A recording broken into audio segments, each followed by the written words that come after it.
Di depan toko sembako Bu Minar, Hani berdiri. Ia masuk perlahan ketika Bu Minar sedang menyusun barangnya.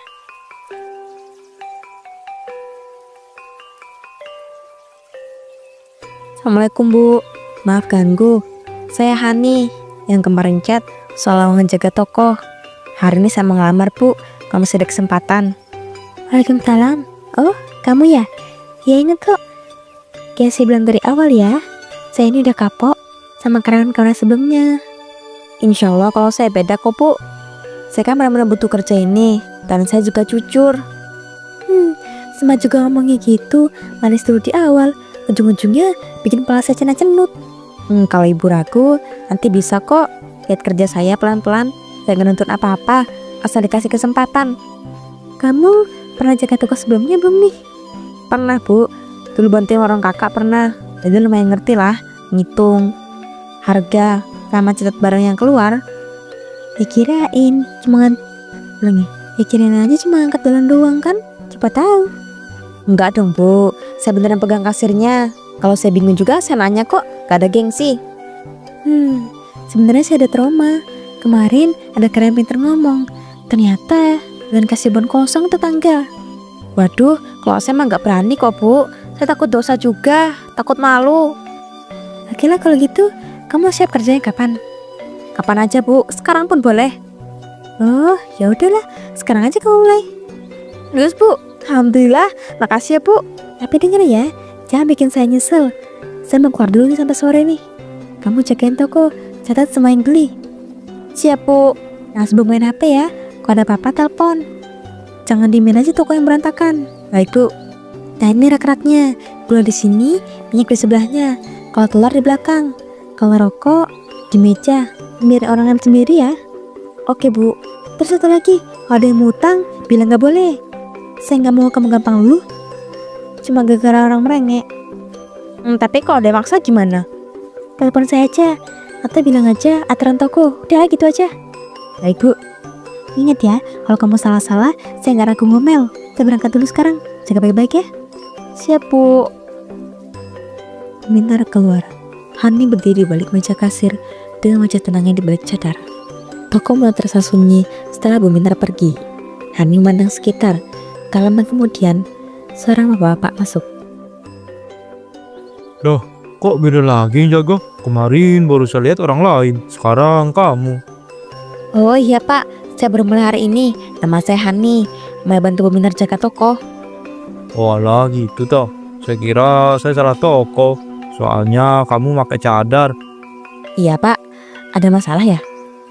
Oh enggak, cuma jarang lihat aja di sini. Kaget dikit, biasanya yang jaga cerewet banget. Haha. Insya Allah saya nggak cerewet kok Pak. Saya mah pembeli setia di sini, belanja bulanan buat stok rumah. Kebetulan beras habis, minyak habis, gula juga habis. Anak-anak saya kalau di rumah makannya kayak dinosaurus. Kami berarti rumahnya ya Pak, berkah itu. Berkah sih, tapi bikin kantong nangis juga. Kamu anak mana? Saya perantau Pak aslinya. Saya tinggalnya di kos di gang belakang itu tuh. Saya kerja, membantu keluarga. Wah luar biasa ya. Sekarang mah anak muda jarang mau capek kerja beginian. Pada maunya instan. Kamu patut contoh nih. Tapi kamu kuat kerja begini, panas, berdiri, ngadepin pelanggan macem-macem. Insya Allah kuat kok Pak, sekalian kan pengalaman juga. Semangat ya, soalnya Bu Minar itu galaknya, jangan ditanya, tapi hatinya baik kok. Walaupun ngomelnya kadang bikin telinga panas. Iya Pak, saya tadi kena juga kok dikit-dikit omelannya. Tapi gak apa-apa lah, maklumin aja. Bagus. Oh iya, kamu udah nikah atau jomblo nih? Jomblo Pak, belum ketemu yang serius. Nah cocok tuh, anak saya ada yang jomblo satu laki-laki. Kerja juga, kalau cocok kan lumayan. Kamu gak perlu bayar kos lagi nanti. Aduh Pak, baru kenal, dari jodohin aja. Gak apa-apa dong. Nanti aja ya Pak, saya fokus kerja dulu. Iya, saya bercanda juga. Tapi beneran sih, anak saya emang jomblo, ganteng lagi. Iya Pak, jadi belanja apa aja nih? Beras 5 kilo, minyak 2 liter, gula sekilo, mie 1 dus, rokok 1 bungkus juga ya. Ntar ya Pak, sambilin. Jangan lupa rokoknya yang tempatnya di bawah meja. Dulu yang jaga suka lupa. Iya Pak. Hani pun membungkus semua belanjaan Bapak itu. Udah lengkap ya? Berapa totalnya? Totalnya segini Pak. Ini uangnya, kembaliannya buat kamu ya. Semangat kerjanya.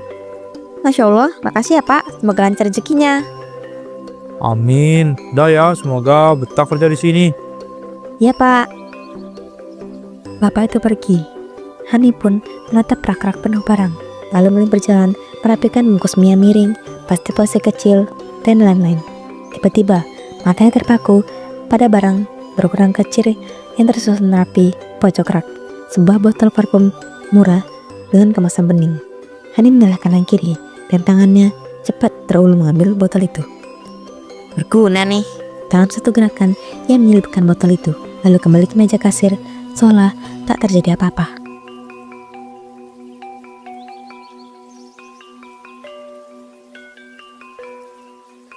Lah, kenapa kaget itu? Ini saya baru pulang, bukan maling. Saya fokus surat tadi Bu, jadi nggak denger masuknya Ibu. Ngapain kamu? Saya cuma cek barang mana hampir habis. Jadi gimana hari pertama? Tahan? Alhamdulillah tahan kok Bu, capek dikit, tapi seneng lah. Tadi ada bapak-bapak yang belanja banyak. Apa yang mana? Banyak kalau bapak di sini. Dia pakai kaos garis-garis, agak gemuk, katanya pelanggan setia juga. Oh, si Pak Darmo itu, dia suka bercanda. Jangan dilatih kalau ada omongannya yang ngawur. Oh iya Bu, tadi juga nggak bercanda langsung jodohin saya. Saya mah cuma ketawa aja. Ya itu hobinya emang. Dia kalau cewek jomblo tuh langsung nawarin anaknya. Jangan sampai ya, mau kerja malah mikirin laki. Nanti kalau begitu, akhirnya amburadul. Lanjut, catatannya gimana nih? Rapi nggak? Rapi Bu, nih kalau di meja mau pembelian saya tulis satu-satu. Nana lihat, takutnya tulisan kamu kayak ceker ayam. Coba kebaca kok Bu. Ada minta Bu Nana aneh nggak? Tadi ada Ibu, tapi cuma nanya minyak harga berapa sih. Adanya bang utang kok Bu. Gitu ya, jangan lembek. Kamu kata lembut soalnya. Yaudahlah, sekarang nggak boleh pulang aja. Sudah sore. Baik Bu, makasih ya. Saya senang banget hari ini. Besok kalau bisa datang lebih pagi ya. Saya mau kau bantu buka toko. Ya Bu. Keesokan harinya, Hani datang lebih pagi seperti yang diminta. Wah, Hani, bagus juga ya kamu datang di awal begini beneran. Tapi tunggu dulu, sebelum kamu masuk, saya mau ngomong dulu. Iya Bu, ada apa ya? Saya lihat semalam ada barang hilang satu. Kamu kemarin adalah pembeli yang mencurigakan gak? Barang apa ya Bu? Setahu saya kemarin aman, gak ada yang aneh. Sudah lama ngelola toko. Selisih satu aja, langsung kerasa. Makasih tanya. Saya gak tahu Bu, demi Allah. Jagain beneran kok kemarin. Udahlah, tetap saya perhatiin ya. Karena sebelumnya pernah kejadian. Makasih hati-hati aja. Ya Bu. Oke lah, sekarang kamu barisin rak terigu di belakang ya. Agak berantakan tuh. Baik Bu. Bu Minara pun pergi. Hani masuk ke belakang dan mulai menyusun barang. Ia menunduk, melihat beberapa barang kecil dan matanya berhenti di salah satunya. Yang kayak gini mah kecil lah, pasti gak bakal diperhatiin. Perlahan, yang mengambil barang itu dan menyelipkannya lagi. Tiba-tiba, seorang pembeli masuk. Hani buru-buru menutup pakaiannya berdiri. Assalamualaikum Mbak. Waalaikumsalam Bu, silakan. Mau beli apa? Aduh Mbak, saya lagi susah banget nih. Boleh nggak saya ngutang dulu? Anak di rumah belum makan dari pagi. Saya mau telur sama mie sebungkus aja ya. Nanti sore saya bayar. Beneran kok. Aduh Bu, saya nggak bisa kasih utang. Aturan dari Bu Minar nggak boleh ada yang ngutang. Mbak, saya bukan maling. Saya bayar nanti tapi masa segitu aja nggak ada keringanan? Iya Bu, saya paham. Tapi beneran nggak boleh loh. Saya takut salah. Saya kan baru kerja juga. Bukan pakai cadar, kelihatannya alim. Masa gak kasihan sih sama saya? Kasihan kok Bu, tapi saya juga takut salah langkah. Ntar kalau dimarahin, bisa dipecat saya. Iya saya tahu, tapi saya juga manusia Mbak. Saya malah juga ngutang gini. Kalau bukan anak saya kelaparan dan nangis, saya bakal minta-minta gini. Iya Bu, tapi beneran gak bisa. Tega ya kamu lihat orang kelaparan. Aduh, bukan tega Bu, saya terikat aturan. Orang kau udah terhalang aturan, hati nurani hilang. Maaf ya Bu. Ya udahlah, ini uang saya. Cuma cukup beli telur satu aja. Baik bu, tak asal beliin telurnya. Aneh ya kamu, katanya Islami, tapi kebantu orang gak mau. Semoga kamu juga suatu hari merasa kayak saya. Ngerti gimana? Saya pergi dulu. Apa sih itu ibu? Seminggu kemudian, situasi toko semakin kacau karena barang-barang sering hilang. Pagi itu, HP Hani berdering. Nama Bu Minar muncul di layar. Hani, hari ini kamu gak usah masuk dulu ya. Saya lagi membariskan pembukuan dan cek barang yang hilang. Akhir-akhir ini sering banget soalnya. Oh gitu ya? Ada yang aneh lagi kah bu? Iya, hampir tiap hari ada aja yang hilang. Saya mau nanya sekali lagi nih ke kamu, jujur-jujuran ya. Kau beneran gak tahu nih, siapa tuh gimana gitu barang-barang tuh bisa hilang? Demi Allah bu, saya beneran gak tahu. Saya juga bingung, kok bisa hilang gitu aja. Bisa aja kan ada yang diem-diem main gitu. Makanya harus hati-hati banget sekarang. Saya yakin bu, gak ada kaitannya sama itu. Ya udahlah, kayaknya besok saya panggil orang buat pasang CCTV di toko. Jadi kalau ada yang ngambil-ngambil gitu, kita bakal langsung tahu. Pasang CCTV bu? Ya dong, udah kelamaan ini. Saya nggak mau toko saya hancur gara-gara dimalingin. Tapi kayaknya berlebihan gak sih bu? Maksud saya, mungkin aja kan barangnya ketumpuk atau nyelip, atau ada pembeli yang gak sengaja ke bawah. Pasang CCTV kan lumayan biayanya bu. Hani, ini toko saya. Saya ngerugi kalau banyak barang hilang. Udah sering kejadian, masih tiap hari, masuk akal. Jadi keputusan saya udah bulat. Ya udah bu, kalau itu keputusan ibu, saya cuma khawatir aja ibu terlalu terburu-buru. Gak apa-apa, untuk sementara kamu istirahat dulu di kos ya. Nanti saya kabarin lagi kapan masuknya. Ya bu. Telepon ditutup. Hani memandang sudut kamarnya. Di sana tertumpuk barang-barang itu dalam berbagai macam bentuk. Sabun muka, vitamin saset, balsem, mie gelas, baterai, lip balm, dan beberapa barang lain. Aduh, kenapa sih ibu tuh cepet amat curiganya? Santai dulu kek. 3 hari kemudian, Bu Minar menelepon Hani. Katanya Hani sudah bisa datang. Hani, sekarang toko udah ada CCTV ya. Jadi kalau nanti ada yang barang hilang, setidaknya kita bisa lihat tuh siapa yang ngambil. Iya bu, alhamdulillah kalau gitu. Semoga aja setelah ini gak ada kejadian lagi ya. Oke, kau masuk dulu sana. Oh iya, itu ada kue bikinan saya di meja. Kebetulan sisa lumayan banyak, kau makan aja. Wah, makasih ya bu.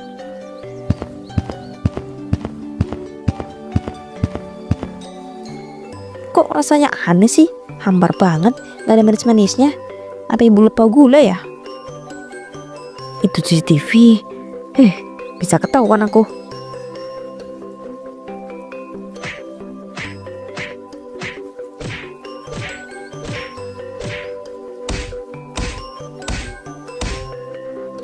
Aman nih, pas udah rusak kayaknya. Setelah mengira CCTV itu rusak, Hani pun mengambil beberapa barang lagi, seperti biasa menyiapkannya. Wah, ambil apa aja ya? Ambil ini ini juga. Lalu sore harinya, Bu Minar masuk kembali ke toko. Gimana hari ini? Semua aman? Alhamdulillah, aman bu, kayak biasa. Saya beresin stok, sama bersihin rak. Baiklah, ibu cek dulu bentar. Lah, kok malah lebih baik lagi yang hilang hari ini? Udah gak wajar loh Hani. Demi Allah bu, saya gak tahu apa-apa. Untung aja ya, kita udah pasang CCTV. Sekarang kita cek rekamannya biar jelas. Bu, tuh, aduh perut saya sakit banget tiba-tiba. Kayak ditarik-tarik. Saya gak kuat bu. Loh. Kok mendadak gitu? Ayo sini, ya ke rumah ibu dulu. Minum air hangat, jangan dipaksa berdiri. Bu, saya gak kuat banget nih. Kayaknya besok juga saya gak bisa masuk deh. Sakitnya parah ini. Yaudah, kau pulang aja sekarang istirahat. Besok libur dulu. Ibu gak mau ya kau bisa di sini ntar. Makasih ya bu, maaf banget ngerepotin. Saya pulang dulu sekarang. Ani berjalan pulang dengan cepat. Napasnya lega begitu sampai kos. Duh, hampir aja ketahuan tadi. Keesokan harinya, entah kenapa, Hani merasa sangat cemas. Ia sudah mengemas barang-barangnya ke dalam tas besar, berniat kabur sebelum semuanya terbongkar. Namun saat pintu kos dibuka, tubuhnya kaku. Bu Minar berdiri di sana. Mau kemana kamu? Pagi-pagi gini, atas kita itu. Bu Winter, saya cuma mau. Dulu, jangan pergi dulu kamu. Saya mau ngomong. Ngomong apa ya, Bu? Saya udah tahu semuanya nih. Kamu kan yang selama ini ambil barang-barang saya di toko? Hah? Oh, bukan, Bu. Mungkin Ibu salah lihat kali. Saya kan. Jangan bohong lagi. CCTV yang kamu tusuk itu sebenarnya belum rusak. Kelakuan kamu kelihatan semua dari awal sampai akhir. Hah? Astaga, Bu. Maafin saya ya. Saya nggak sadar waktu itu. Saya lagi bingung, Bu. Bingung? Apanya? Barang yang tiap kamu jaga. Kamu bilang nggak sadar? Jangan drama ya. Iya, Bu. Saya tahu saya salah. Saya hilaf. Saya kasih kerjaan. Saya percaya sama kamu. Malah kamu ngambil diem-diem. Apa jangan-jangan kamu pikir pakai centar sama ini menutupin itu ya? Kalau kamu nyesel sekarang, percuma juga. Orang-orang komplek juga udah tahu semuanya. Kamu pikir saya bakal diem aja apa? Semua orang udah tahu. Iya, saya juga dilaporin kamu ke RT. Jadi kamu bakal diringkus hari ini. Hani mulai gemetar. Wajahnya pucat dan matanya berkaca. Tanpa apa-apa, Hani berlari keluar gerbang kos. Nafasnya tersengal, langkah terburu-buru. Hani tak menoleh. Ia menyeberang jalan dengan sangat panik. Tiba-tiba, sebuah mobil melaju cepat. Dan tubuh Hani pun terpental. Setelah tertabrak itu, orang-orang mulai berdatangan. Allah, Hani! Hani terbareng di aspal. Tubuhnya lemas tak bergerak. Tasnya pun terlempar. Barang-barang kecil curiannya terguling keluar dan berserakan. Hari itu, Hani pergi bukan karena diusir, tapi karena lari dari perbuatannya sendiri.